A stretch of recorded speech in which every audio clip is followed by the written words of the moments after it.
So guys financial year 24-25 खत्म होने वाला है। 31 मार्च 2025 आने वाली है और जो लोग बिजनेस करते हैं उनके लिए एक बहुत इंपॉर्टेंट वीडियो गाइस ये है, क्योंकि अगर वो एमएसएमई की पेमेंट टाइम से नहीं करते हैं तो उनको एक्स्ट्रा इनकम टैक्स देना पड़ जाएगा इस साल में जब उनकी आईटीआर जाएगी। तो गाइस वीडियो में पूरा डिटेल में समझाने वाले हैं ये एमएसएमई पेमेंट रूल की कंप्लायंस क्या है, आपको कितने टाइम में पेमेंट करनी है। कई लोगों को कंफ्यूजन है सर 15 दिन में करनी है कि 45 डेज में करनी है, वो समझेंगे। और हाँ, लास्ट डेट 31 मार्च 25 है, तो ये काम आपको दोस्तों कर लेना है जो मैं इस वीडियो के अंदर आपको डिटेल में समझाने जा रहा हूं।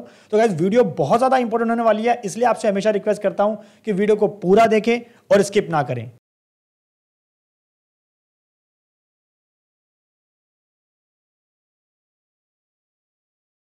नमस्कार, मैं दीपक बैसल आपका स्वागत करता हूं हमारे YouTube चैनल पर। दोस्तों चैनल पे नए हो तो वीडियोस को लाइक करें, शेयर करें और हमेशा आपसे एक रिक्वेस्ट रहती है कि प्लीज चैनल को सब्सक्राइब जरूर कर लीजिए। नीचे लाल बटन को दबाएं ताकि कोई नई वीडियो आए तो आपसे मिस ना हो। टेलीग्राम चैनल पर जरूर ज्वाइन कर सकते हैं, लिंक आपको डिस्क्रिप्शन में मिल जाएगा। तो चलिए गाइस सीधा पॉइंट पे आते हैं कि ये एमएसएमई पेमेंट रूल बेसिकली है क्या। तो इसके लिए गाइस हमारा इनकम टैक्स एक्ट का 43BH क्लॉज है जो कहता है कि आपको अपने एमएसएमई जो वेंडर को यानी कि सप्लायर को टाइम से पेमेंट करनी है। टाइम से पेमेंट नहीं करोगे तो आपको जो है खर्चा हम डिसअलाउ कर देंगे, जहां पर आपको फिर अकॉर्डिंगली ज्यादा टैक्स देना पड़ जाएगा। तो इसकी पहले कंडीशन समझ लेते हैं, ये 43BH किसके ऊपर एप्लीकेबल होता है। गाइस देखिए, ये सारी की सारी कंडीशंस आपकी मैट होनी चाहिए। क्या?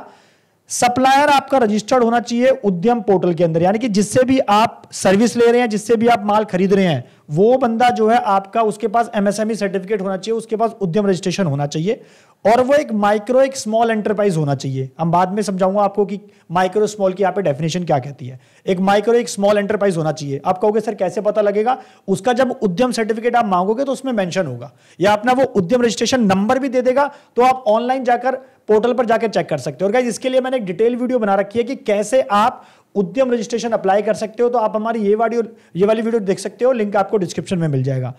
दूसरा यहां पर पॉइंट है कि माइक्रो स्मॉल होना चाहिए। तीसरा पॉइंट है गाइस मैन्युफैक्चरर और सर्विस प्रोवाइडर होना चाहिए, यानी कि जिससे भी आप सर्विस ले रहे हो या किससे माल खरीद रहे हो, डायरेक्टली मैन्युफैक्चरर हो या सर्विस प्रोवाइडर हो।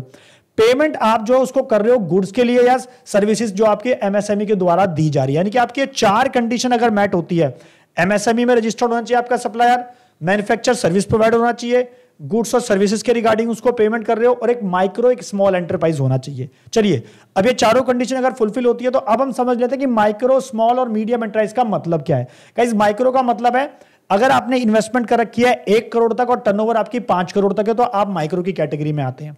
स्मॉल का मतलब है अगर आपने इन्वेस्टमेंट कर रखी है 10 करोड़ तक और आपकी टर्नओवर है 50 करोड़ तक तो आप स्मॉल की कैटेगरी में आते हैं। मीडियम इन्वेस्टमेंट आपकी 50 करोड़ तक है, टर्नओवर आपकी 250 करोड़ तक है। और लार्ज कैटेगरी के जो हमारे एंटरप्राइज होते हैं, बड़ी ऑर्गेनाइजेशंस, वो अदर देन हमारी कौन सी हो गई? माइक्रो स्मॉल एंड मीडियम के अलावा जो बची, इसका मतलब जिनकी इन्वेस्टमेंट 50 करोड़ से ऊपर है, जिनकी टर्नओवर 250 करोड़ से ऊपर है, तो वो लार्ज की कैटेगरी में आ गई।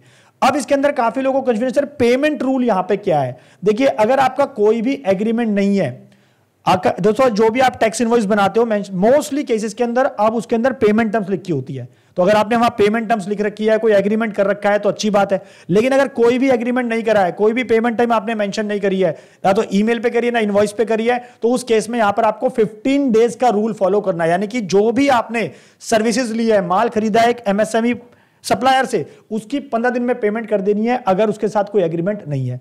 सेकंड, अगर एग्रीमेंट है तो एग्रीमेंट की डेट या 45 डेज जो भी पहले हो जाएगा। मान लेते हैं एग्रीमेंट की डेट, यानी कि उसको आपने जो इनवॉइस भेजा उसमें उसने आपको जो इनवॉइस दिया उसके अंदर लिखा था 30 डेज, तो अकॉर्डिंगली आपको 30 डेज में उसकी पेमेंट करनी है। या फिर अगर नहीं लिखा है और वैसे ही एक यूजुअल एग्रीमेंट बना हुआ है जिसमें पेमेंट टर्म मेंशन नहीं है, तो अकॉर्डिंगली वहां पर आपको 45 डेज में उसकी पेमेंट करनी पड़ेगी। यानी कि जो भी पहले हो जाए, या तो एग्रीमेंट की डेट के हिसाब से चल लो या फिर 45 डेज जो भी अर्लियर होगा डेट वो आपको लेनी है। एग्जाम्पल मैं आपको समझाऊंगा आगे।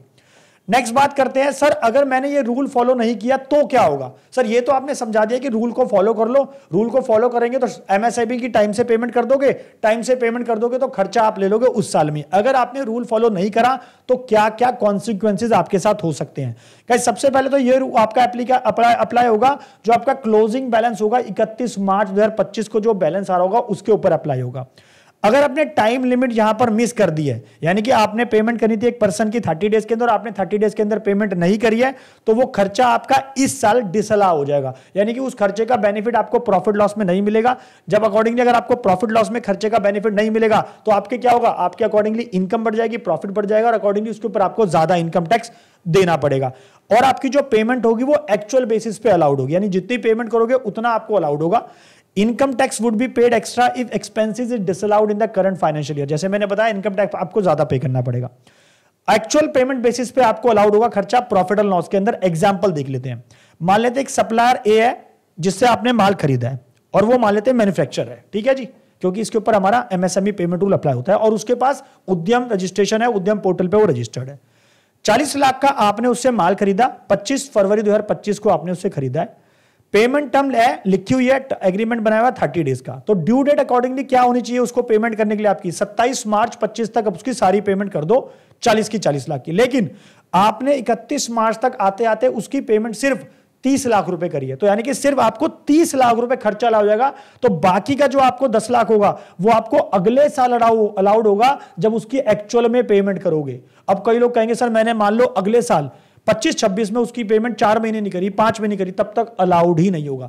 जब उसकी एक्चुअल पेमेंट करोगे तब आपको अलाउड होगा। तो अकॉर्डिंगली ये 30 लाख तो आपको फाइनेंशियल ईयर 24-25 में अलाउ हो गया, तो बाकी का जो 10 लाख का आपका डिसअलाउ हुआ उसके ऊपर अब आपको एक्स्ट्रा इनकम टैक्स देना पड़ेगा, क्योंकि 40 लाख का खर्चा था, 40 लाख प्रॉफिट लॉस में जाना चाहिए था, गया कितना 30 लाख, तो 10 लाख कम गया ना, तो अकॉर्डिंगली वहां पर आपका प्रॉफिट ज्यादा होगा, इनकम ज्यादा होगी, तो इनकम टैक्स आपको ज्यादा देना पड़ जाएगा। कई लोगों का क्वेश्चन है सर एप्लीकेबल किसके ऊपर नहीं होगा।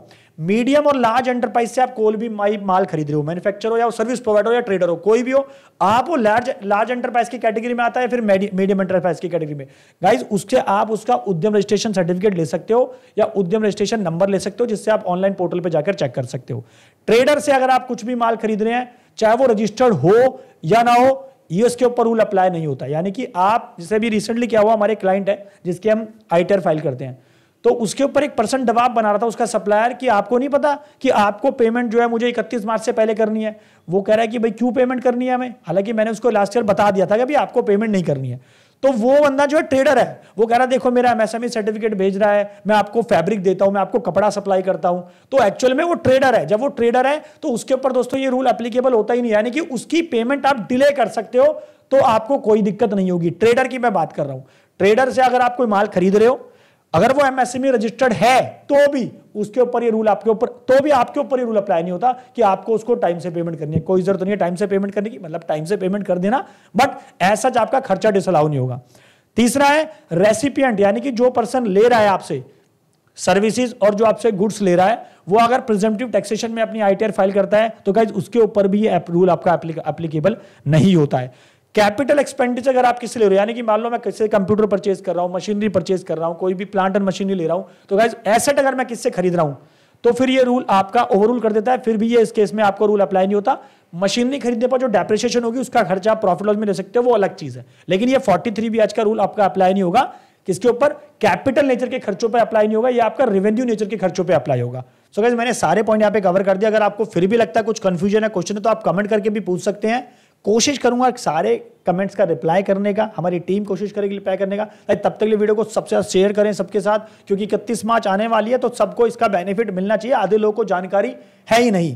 तो वीडियो को मैक्सिमम शेयर करें, चैनल को सब्सक्राइब जरूर कर ले, नीचे लाल बटन को दबाएं ताकि कोई नई वीडियो आए तो आपसे मिस ना हो। तो मिलते हैं नेक्स्ट वीडियो में, थैंक यू।